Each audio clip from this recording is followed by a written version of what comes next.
But another downside of being a truth teller is that you do see it. And that almost means that you're like that kid in the movie who can see dead people. Not a good feeling. As they go into adulthood, truth tellers, they can sort of see the narcissistic people before anyone else can. And that can actually leave you as an adult with a sort of anxious kind of, oh no, here we go again kind of thing.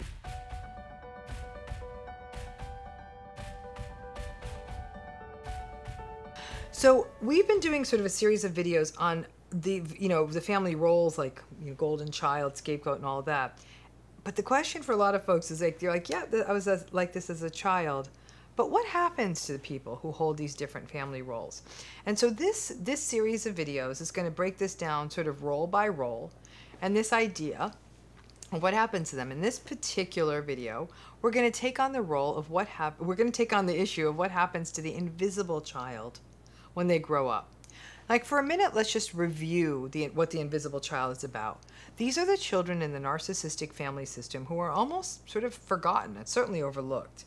Either they are the ones that are not bringing the narcissistic supply that the parent or parents want, or they are not serving functions that the parents want or need, or they don't make the parents look good. And often there are other children or other sources of supply in the system that can do this. They may also have a parent or parents that fall more into the neglectful narcissist realm, and as a result, the parents really didn't want the daily demands of a child and do the minimum and resent any demands made on their time or interests. The invisible child is unseen, so their interests are often not cultivated, their needs are overlooked, and there can be sort of a mild scapegoat element that the invisible child gets so forgotten that they will often be the punchline of the joke. Oh, hey, Junior, didn't even see you there. Maybe we should put a bell on your neck. Those kinds of throwaway and hurtful comments. In some cases, there is the possibility that the invisible child may be naturally and temperamentally introverted, and as a result, are not clamoring for attention, aren't making any trouble in the family system, and so it is almost easier, sadly, for the narcissistic parent or parents who are so egocentric that they notice little to just simply forget about this kid.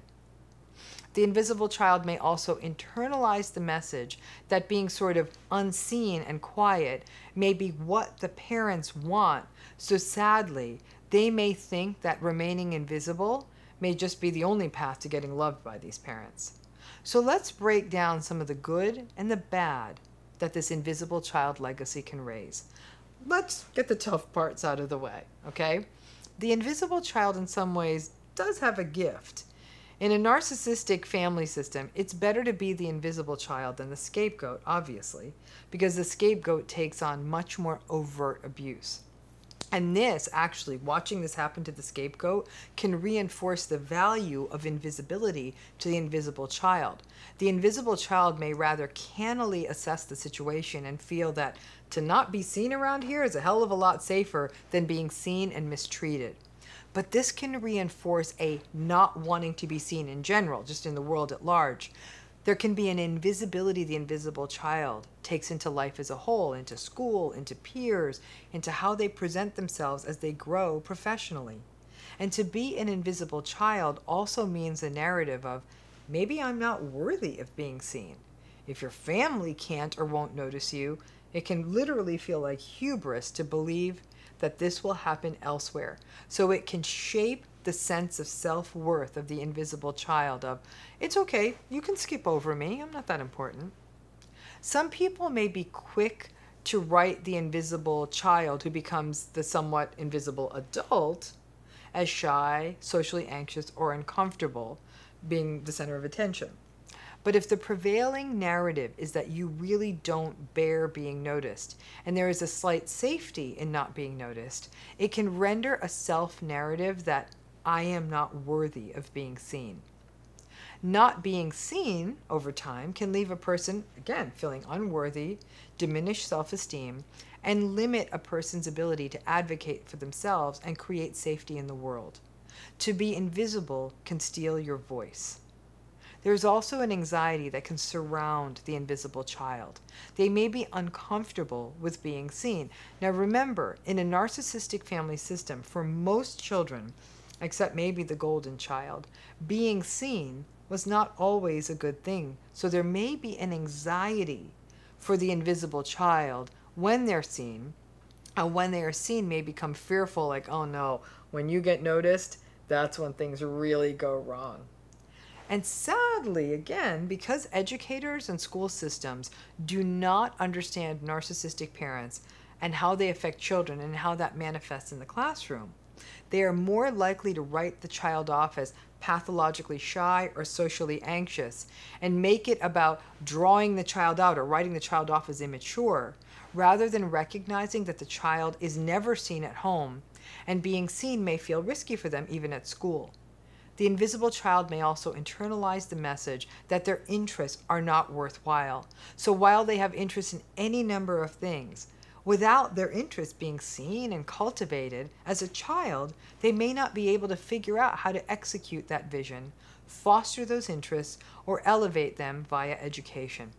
It hurts my soul to think how much great art or science or writing or other gifts we haven't seen from the invisible children out there who never felt worthy of sharing their gifts with the world or never got the chance to develop these skills because they were never seen. In adulthood, this pattern of the invisible child runs the risk of setting themselves up to be overlooked, professionally and personally. They may not put themselves or feel worthy of putting themselves out for anything. They won't try for things where they may be featured, like in a play, or playing an instrument, or speaking in front of a group. They may not want to dress or present themselves in a way that would garner notice by people in the world. They may not want to take other personal risks, like applying for a program, or an award, or a school. And this means that the invisible child never gets to highlight or showcase their talents, but the world, because of that, misses out on these talents as well. Another issue is that the invisible child will find this dynamic reproduces in adult relationships, to be overlooked in friendships, to be an afterthought in the workplace, and to choose partners who do not see them.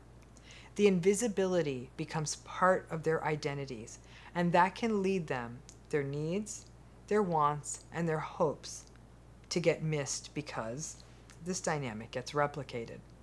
But as with all of these types that arise out of narcissistic family systems, all is not lost. The invisible child has a decided advantage. One thing they can do better than almost any other family role is to disappear from the family system. Nobody noticed them, so if they have the wherewithal or ability, they may just cut bait and move, or just not engage, and it won't make as strong an impact as the loss of the punching bag when the scapegoat tries to go, or the loss of supply when the golden child tries to go. Because narcissistic families, though, are so manipulative, if the invisible child does try to jump as they get older and come into adulthood, sometimes the family will then try to stop them. But more often than not, the invisible child can make a cleaner break than other family roles. Invisible children can actually have a better shot of making a fresh start outside of the family system and perhaps to even reinvent themselves. However, there's still going to be grief at the not being part of a family system. That feeling is real and can persist. In addition, I do believe that the invisible child may have tremendous strengths in imagination, self-regulation, self-care, self-sustenance. They may be more able to be independent more quickly. Otherwise, if they don't get to learn to be independent, they're going to be screwed because no one's noticing their needs. They may learn to take care of their things more responsibly, prepare meals. And I know that that feels sad and neglectful, but many invisible children are quite industrious and innovative. There is a survivalism this role can pull for, and they may learn that skill that a lot of adults never get, the ability to be alone and to take care of themselves. No child should have to learn this young, but this unfortunate skill can actually pay dividends for some invisible children down the road. In terms of moving forward, therapy is also essential for the invisible child as a place to actually get to start reshaping their narrative and worthiness to be seen and to substantiate themselves, to bolster a sense of self-worth and work through the social anxiety about being seen. As Maya Angelou says, there is no greater agony than bearing an untold story inside you. The invisible child can expand on this, because I believe that there is also no greater agony than bearing an unseen reality inside of you. Please, all you invisible children out there, please know you're seen, you are seen, and you are worthy of being seen. All of us are. Don't let these roles define you. Now, as we work through what happens to people who hold the various family roles, the long-term story for this role of the golden child is actually more complicated than you might think. First, let's talk about the golden child, just as a review to ensure that we're all on the same page. The golden child is exactly what it sounds like. The favored child, the one who actually is the favored child of the narcissistic parent, who gets things that typically the other children, their siblings, and the family system couldn't even imagine getting. Validation, praise, time, attention, and resources. The golden child is the golden child, typically for reasons that reflect the narcissistic parent's needs. Sometimes the golden child is more attractive to or resembles the narcissistic parent. It may be that they're outstanding in school, particularly obedient or well-behaved, or is the gender that the parent prefers. For example, a narcissistic father wanting a male child.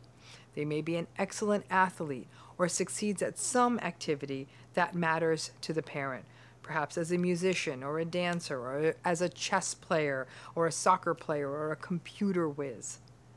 The golden child is an extension of the narcissistic parent and is also, in that way, a fantastic source of narcissistic supply. Either the narcissistic parent is soaking up the praise that the world may be issuing to the golden child, or the narcissistic parent believes that the child is a reflection of them as a parent. The difference in treatment and regard that the golden child experiences relative to other siblings in the family system, and even their other parent, is usually pretty significant. As examples, the golden child, for example, may get to go to private schools or better schools than their siblings would. The golden child may get their own bedroom, the siblings won't. The golden child may get brand new clothes, other kids in the family may get hand-me-downs or less high-quality clothing. The parent will show up to the golden child's performances or games or anything, and they won't show up for the other children. The golden child will be picked for special days with the narcissistic parent, or just even be the one who's selected to go on errands or to the grocery store, or just be the chosen one and be the one who's sort of specially anointed by that narcissistic parent. It sure seems like an easy start in life, right? So, well, let's talk about what actually happens to these golden children, because there's a couple of different pathways, and they can actually be quite different. So let's get some of the bad stuff out of the way first, okay? Not surprisingly, the golden children, more than any other type, are at risk for becoming world-class entitled jerks, or, yeah, you guessed it, quite narcissistic themselves. The overindulgence, they're being spoiled, always getting their way, and being coddled and over-attended to by the narcissistic parent for a lifetime can result in a very entitled, arrogant, kind of mean to their siblings, grandiose, and completely dysregulated adult. Either they expect the other people in the world to keep treating them like their narcissistic parent treats them, or they internalize that message that they are just so special that they don't have to have any tolerance for a moment where they are anything but special. At that point, then it's all the golden rules of narcissism in play. It doesn't really change, you can never win, etc. You know the drill. When the golden child turns into an adult narcissist, they are typically going to be more often the grandiose narcissist than anything else, and then you know the rest of the story if they're narcissistic. But there's another rather difficult side for the path that the golden child or golden children may find themselves on, and that could sometimes be tremendous guilt. If a golden child temperamentally comes into the world as a nice child, a child that has empathy and a decent heart, they will sense the differential treatment they're receiving, and they may actually feel very guilty about it, even at a very young age. They may keep trying to draw their other siblings in to get the special things that they get, or guide the narcissistic parent who favors them to also see the virtues in their other parent or in their siblings. It's as though that golden child is placed in the uncomfortable role of being some sort of a special envoy who has special access to the narcissistic parent, and they think maybe this parent who just is all about me will listen to me. It's a really unfair position to put any child in, and it gets really painful at that point because the narcissistic parent often ain't going to buy it. They'll say things like, come on now, do we really want to bring your brother along on this errand? He's going to slow us down and he's such a pain in the ass. Some golden children will really sit with the sting of that and feel that guilt. That actually means that being the chosen child is actually really uncomfortable and can lead them to feel estranged and isolated from their siblings and other family members who absolutely are not happy about how the golden child is receiving such special treatment. Now, these golden children in a childhood and even adulthood may try to distance from the narcissistic parent. That, interestingly, gets quite tricky because then the narcissistic parent will treat the golden child with the same rage that they would anyone who abandons them or doesn't validate them. Into adulthood, these golden children may end up quite anxious, a bit grossed out by being affiliated with the narcissistic parent, and may try to spend their lives trying to make amends for what happened during childhood. There may be a lot of guilt because they can see what the narcissistic parent's treatment did to their other siblings, especially to any siblings that might have been in the role of a scapegoat. And for the golden child, that can actually result in feelings of shame and self-devaluation. In life, while it seems like it could always be rosy for the golden child, it may not always be. And finally, there is another potential downside in terms of what happens to the golden child. They may end up feeling more stuck and obligated in terms of needing to manage the narcissistic parent as they go into adulthood and older age. This can end up being a bit of a black or white thing. The entitled narcissistic golden child may just foist it onto the scapegoat, the responsibilities of taking care of this aging narcissistic parent, and just no longer deal with the narcissistic parent when they are no longer useful to them. And that unfortunate scapegoated child, now scapegoated adult, still has to hear the narcissistic parent singing the praises of the golden child, even though the scapegoat has to deal with the mess of managing the aging narcissistic parent. Now, the more psychologically anxious and perhaps the more sort of guilt-ridden golden child may be the type of golden child who may feel stuck in adulthood, having to be the one who has to support the narcissistic parent. Or in some cases, the golden child is the one kept on the hook because the narcissistic parent, especially if they have meaningful resources such as money, a house or houses, or family business, may actually keep the golden child hooked through money and resources, making escape really difficult for the golden child. And the other siblings don't get access to the goodies, so it may be a lot easier for them to say bye. Now, can anything good come out of this story in the golden child? Well, there's a small possibility that there's one version of the story that could really work out. The golden child does often have this experience of being special. And, depending on how it's managed within the family, that can certainly build up self-esteem. And many times the golden child is often better resourced in a family than their siblings. So they may get, for example, better resources or early starts or anything like that in school, more support. They may get better access to experiences that are extracurricular or enhancing. And all of these the parents may help the child become a great student or succeed in other ways that will benefit the golden child practically, at least when they become an adult.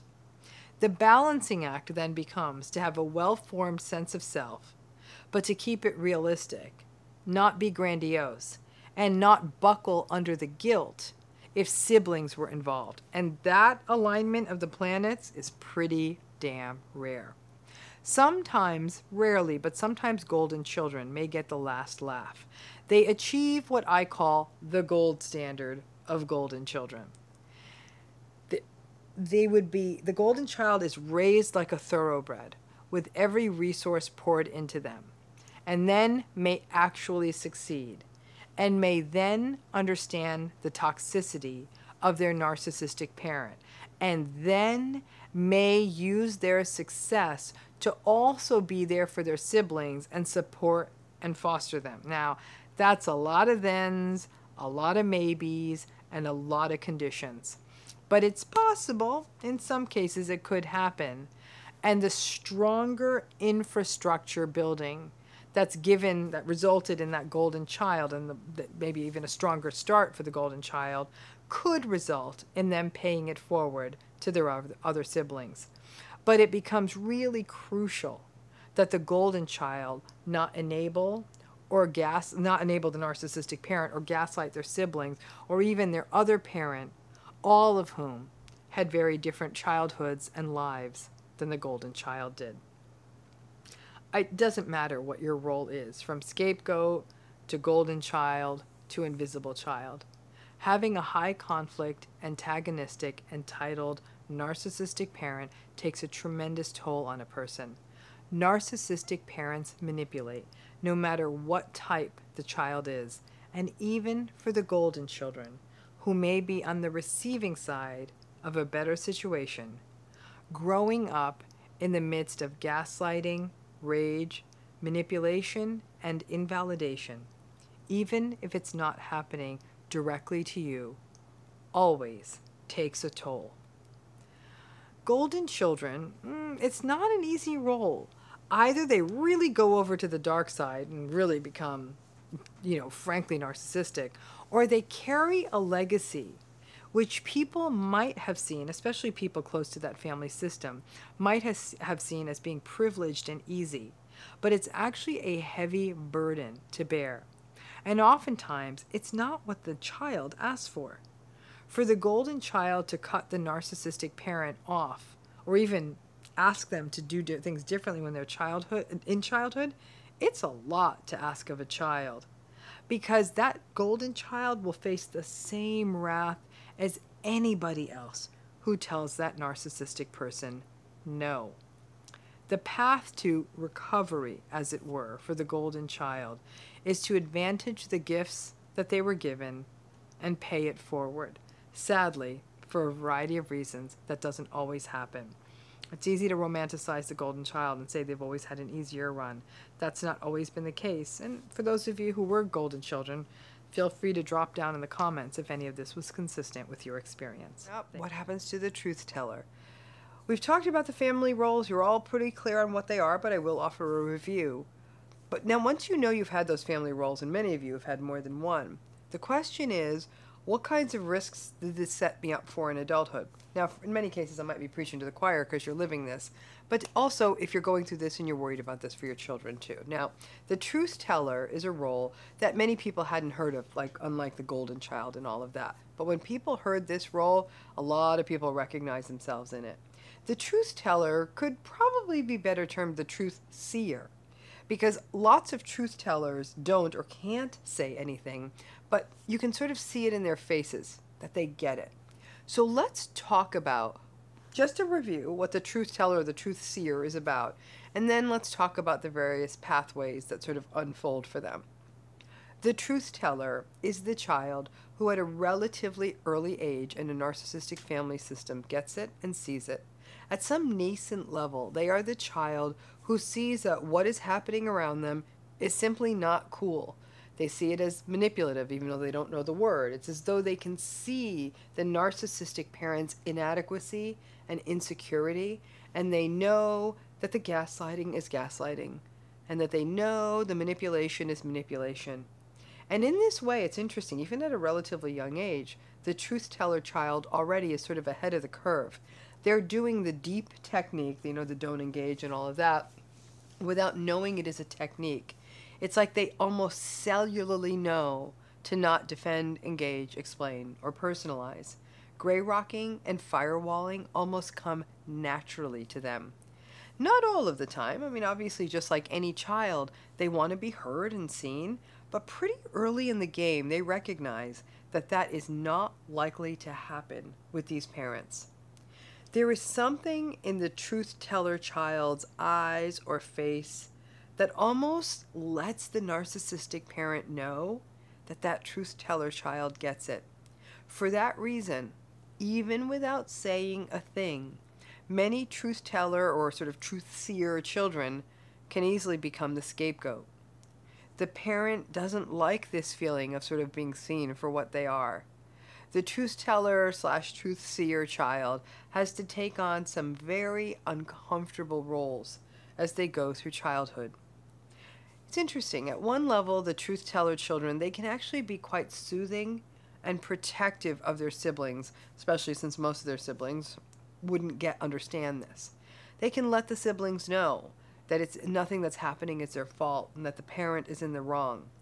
And the truth teller child has an almost adult-like wisdom, and they can walk their siblings through what's happening to them. The challenge is that the truth teller / truth seer child is also sort of the anti-enabler. They speak truth. So, for example, the golden child or the brainwashed child or even other adult family members may not want to hear it. And some children in the family system, the narcissistic family system, may want to defend the parents or will get angry at the truth teller child for getting it, seeing it, and maybe even calling it out. The truth teller child is almost preternaturally wise, and it is such a difficult role because the child in this role doesn't really have the vocabulary in childhood to sort of fully get it. I doubt, and I kind of hope poor children aren't reading about narcissism, so maybe they should. These children know that something isn't right, but the vast majority, obviously, are not learning about these personality styles between multiplication tables. Most of you are adults, and you're just learning about them, for some of you, well into adulthood. The truth teller can actually have a rather lonely childhood. They do tend to stay a bit distant from the narcissistic parent to protect themselves, and sometimes even the entire family system. They may be a child who prefers to do things on their own. This is a child that may have a very rich inner world, and so there can be a real loneliness at times. And these children are not going to be the ones who are throwing themselves into the middle of activities with the parent. As I said, narcissistic people at any age, by anyone, they don't like to be seen. And in fact, may even say to the truth teller child, "I can see you judging me, you little twit." And the truth teller child may just be sitting there quietly, not saying a word, but you can see it on their face. So there's a scapegoating that happens to truth-telling kids, putting the truth teller in the role of experiencing some of the same difficult fallout as they go into in adolescence and adulthood as a scapegoated child. The difference is that the truth teller child is less likely to blame themselves for their parents' behavior, knowing damn well that the narcissistic parent is not right. So that's to their benefit. But another downside of being a truth teller is that you do see it. And that almost means that you're like that kid in the movie who can see dead people. Not a good feeling. As they go into adulthood, truth tellers, they can sort of see the narcissistic people before anyone else can. And that can actually leave you as an adult with a sort of anxious kind of, oh no, here we go again kind of thing. You may, for example, meet a friend's new partner and think, oh no.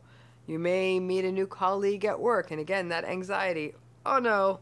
It can wear you down, leave you cynical, but think of the bright side. You have the luxury of seeing it early and hopefully steering clear of these patterns early. In the long term, frankly, I think, though, the truth tellers may have the best outcomes in terms of themselves relative to most of the other family roles. The truth tellers are often straight shooters. They see it, they get it. In fact, people may find truth tellers in adulthood to be sort of really to the point and kind of don't mess around-ish. Truth tellers do not suffer fools. They can be really good at boundaries.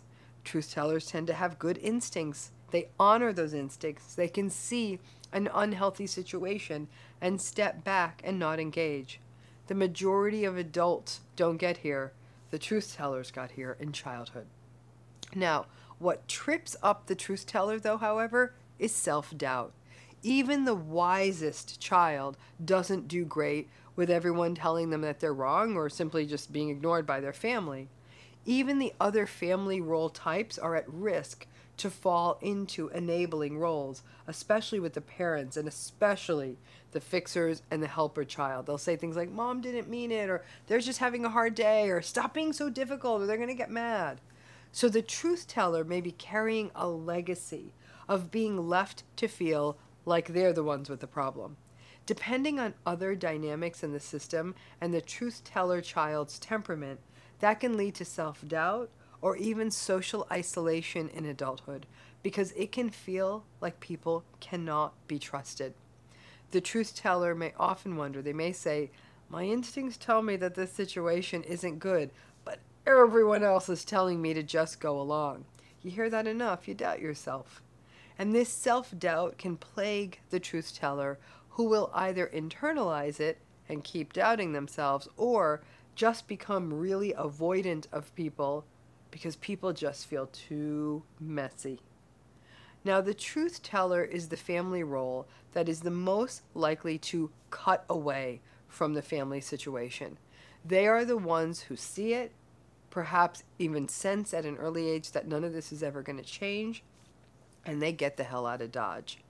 This might be the family role that feels the least beholden to the narcissistic parent or parents. However, the truth teller can in some cases be quite fond of their siblings and may have to do that difficult calculation of whether they have to figure out whether they need to spend time with their parents in order to see their siblings. That said, the truth teller is often skilled enough to be able to skirt that line of perceiving the narcissistic parents clearly in all of their difficult behaviors. And down the line, if one of their siblings emerges to be narcissistic, the truth tellers may be quite good at spotting them too, and finding the workarounds and ways to have a relationship with the siblings or with other families they like. The truth teller can actually be quite facile at that.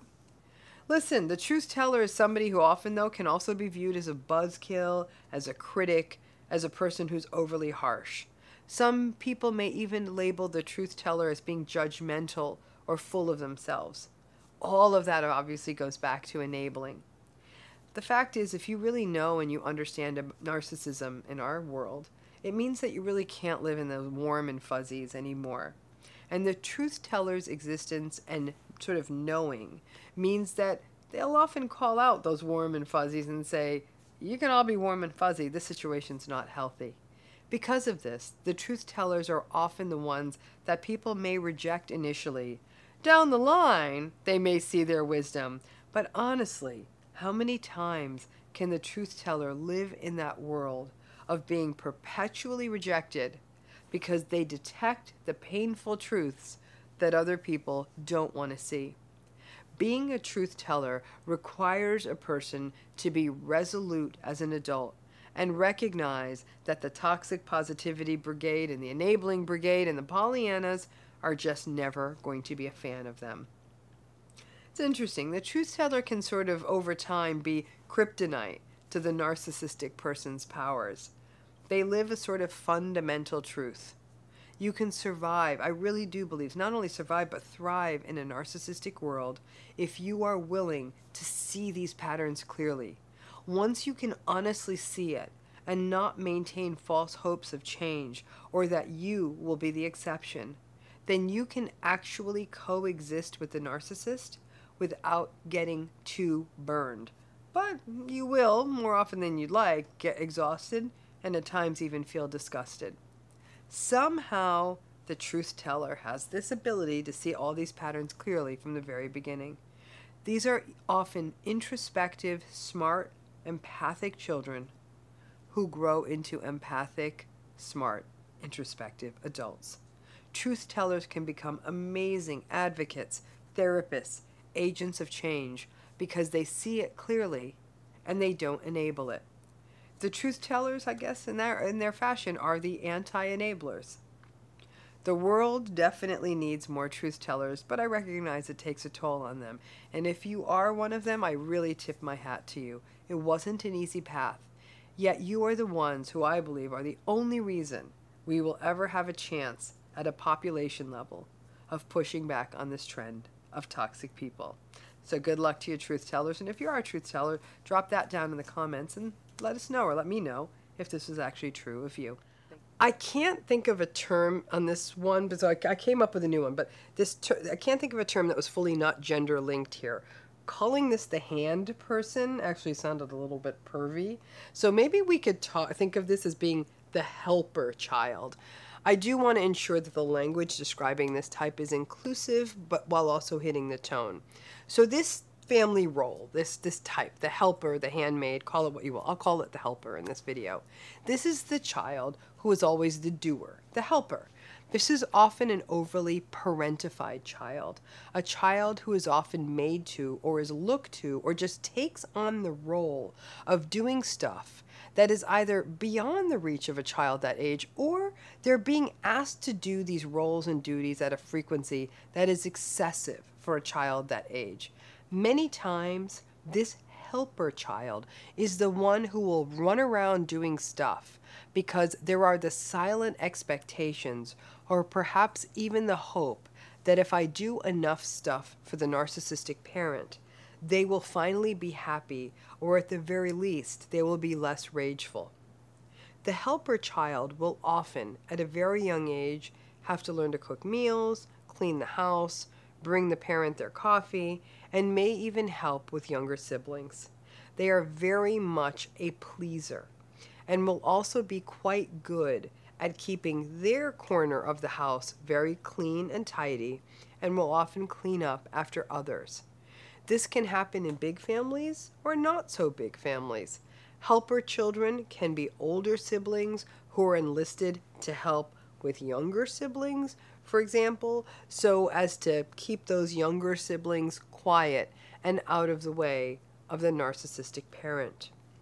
But the narcissistic parent either disproportionately relies on this helper child, or the helper child takes on these roles as a way to maintain some sense of control in an otherwise chaotic and abusive family system. The simple belief being that if this unpleasable parent is helped by their being a helper, then everyone's a little safer. I do want to put in the disclaimer, though, this is not meant to be around families where, for economic reasons, kids are really having to step in and take these roles. In those cases, you might have actually very kind, compassionate parents who recognize that because of, for economic reasons, everyone has to pitch in, but the child is very much supported with empathy. We're talking about narcissistic family systems and roles. Now, this goes beyond just children having responsibility and age-appropriate chores in a household. That's all good. This goes to a narcissistic parent having an over-reliance on the child, a lack of recognition by the parent about all of the things that that helper child is doing, and in some cases, the child is missing out on age-appropriate activities and roles because they're basically acting as a de facto butler, house manager, housekeeper, and babysitter. And it also relates to a childhood where the narcissistic parent views everyone in the household as instrumental, as a way to get their needs met. So everyone in the household is basically just a tool to bring the narcissistic parent comfort, supply, or convenience. The helper child is the one who then may anticipate that this may be a way I can at least get ahead of this person's rage. If I can keep the basic household stuff going and give them one less thing to grouse about, then it can give that helper child a sense of control. So as you can imagine, like many of the family roles, it is exhausting. But the larger question being addressed in this series is what happens to us as these family roles transition into adulthood. So now you're clear on what the helper child, something we've in the past called the handmaid child, but for the helper child, what happens to them in adulthood? For the helper child, they run the risk of forever having to be the doer. They are the ones in adulthood that keep the trains running on time, things tidied up, people's glasses filled up, people being picked up from the airport, you name it. But the psychologically difficult piece here is that the helper child may believe that they have to do these things to attract people or to keep them close. They may over-cater to the needs of others and leave their own needs under-addressed. A sort of standard trope for the helper is that they will take care of everyone else, and after everyone else is fed, then they will eat when everyone else is done. So you can imagine that there's a real risk for the helper child, when they go into adulthood, of recreating the childhood dynamic of serving a narcissist in an adult relationship. In fact, a helper child may actually feel like they're at a loss if they aren't the one who's doing the doing and the cleaning and taking care of everyone's needs. And that is a style that could easily be taken advantage of by a narcissistic partner or friend. Another major risk for the helper child is that as an adult, they may continue to get kind of stuck helping their family of origin system. They may end up stuck in that role and wake up and it's 10 years later and they are still tidying up and bringing meals and just keeping the family home running for the narcissistic parent who has no problem keeping their adult child in that same role instead of encouraging them to pursue their own life. It happens so seamlessly that many times the helper child just opens their eyes at age 25, 35, 45, and they are still there attending to the demanding, unempathic parent who takes no notice that their child has been effectively stuck in this role for their entire lives. But it works for the narcissistic parent, and they aren't going to question something that is so convenient for them. You may be wondering, well, isn't it on the helper child, now helper adult, to step up and walk out? Perhaps, yeah. But the role should not have been so inculcated in the child as a child. The parent's responsibility was then. These roles are not meant to be a cop-out. Yeah, at some point a person can say, bye-bye, I am done being your handmaid, helper, whatever you want to call it. But it can make it almost reflexive to get stuck in these roles, especially if a person does not understand narcissism and the dynamics of narcissism and the roles they result in and keep people stuck in. Especially if the dynamic was that the child felt that the only way to earn love was to do stuff to get that love. the helper child can get stuck in that loop for a lifetime. And since they did not often have the opportunity to cultivate other friends or interests, being the helper often transforms into an identity. And even if they aren't stuck literally right there in the house with the narcissistic parent, the helper child may end up staying very geographically close to the family of origin and still taking on the helper role, even while maintaining their own independent life. As the narcissistic parent gets older, the helper may be the first one to step up, and other family members may enable this. They know that the helper child in the system will be the one to step up, and then they're off the hook and don't need to offer their help, especially as the narcissistic parent gets older. So you may be wondering, what is the bright side of this role? Because every role has a strength that comes from it, right? Can there be good outcomes for the sort of helper child? If the helper can find a balanced, sweet spot in adulthood and not feel that they have to be a caregiver and do stuff to earn love, then they can maybe just hold on to those really great caregiving skills that they've built and also learn to care for themselves. In the best telling of the story, the helper child in adulthood finds a healthy partner and has someone who appreciates all that they do, but who also reciprocally does for them.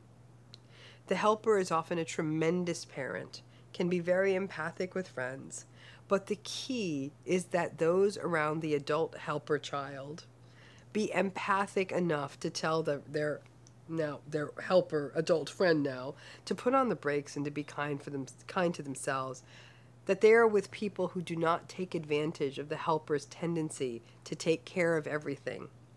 And the helper child will often need to work in therapy to break down this mental association that they need to do, and they need to help, and they need to clean, and they need to do whatever they need to do in order to be loved or to make sure that situations around them don't break down. While within a healthy family system, children may take on helping roles. Those roles should never be perceived by any child as the way they earn love. A child shouldn't be loved because they empty the dishwasher. And alternatively, a healthy parent may be grateful for a child's help, but has to also allow their child to develop their autonomous selves and also to be a child. A narcissistic parent will not do that. For a narcissistic parent, everyone exists to serve their needs. Their children's needs are secondary. This isn't about a child having healthy chores and responsibilities. This is about a narcissistic parent essentially viewing their child as a constantly available, unpaid personal assistant. So to all of you who had that helper, in the past called it sort of a handmaid kind of a role, drop it in the comments if this is your role. But like I said, while there are risks, this idea that the only way I can be loved is if I do, and many narcissists will take advantage of that when you're in adulthood, you often, though, are in a prime role to really take good care, potentially of yourself and others, and to really keep your eyes out for those reciprocal relationships where you can be supported in the caregiving that you were made to cultivate as a child. Thanks again.